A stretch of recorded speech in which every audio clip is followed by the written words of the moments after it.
नमस्कार, मैं हूं रविंद्र जैन और आप देख रहे हैं मुंबई मास टाइम्स। आइए देखते हैं आज की मुख्य खबर।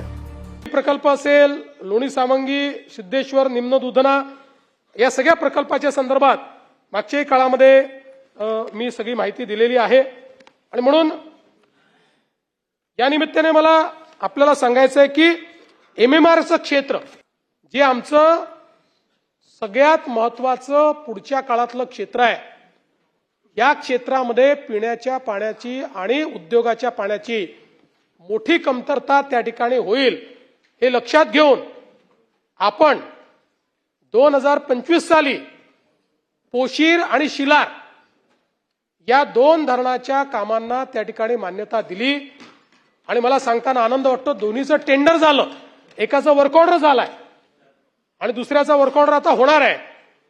यासोबत गारगाई प्रकल्प त्यालाही आपण मान्यता दिली आणि गारगाई प्रकल्पाच्या माध्यमातूनही मोठ्या प्रमाणात पाणी मुंबईला मिळणार आहे आणि दमणगंगा पिंजाळच्या माध्यमातूनही 13 टीएमसी पाणी मिळणार आहे।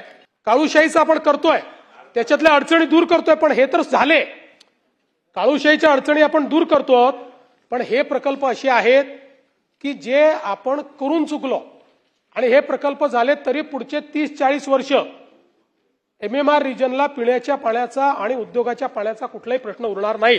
पण तरी काळूशाही आपण करणार आहोत। त्या संदर्भात थोडं पुनर्वसनाचे प्रश्न आहेत ते आम्ही सोडवतो, ते झाले की काळूचाही प्रश्न सुटेल। त्यामुळे एमएमआर रिजन मध्येही मोठ्या प्रमाणात आपण हे जे काम आहे हे या ठिकाणी पूर्ण करतो।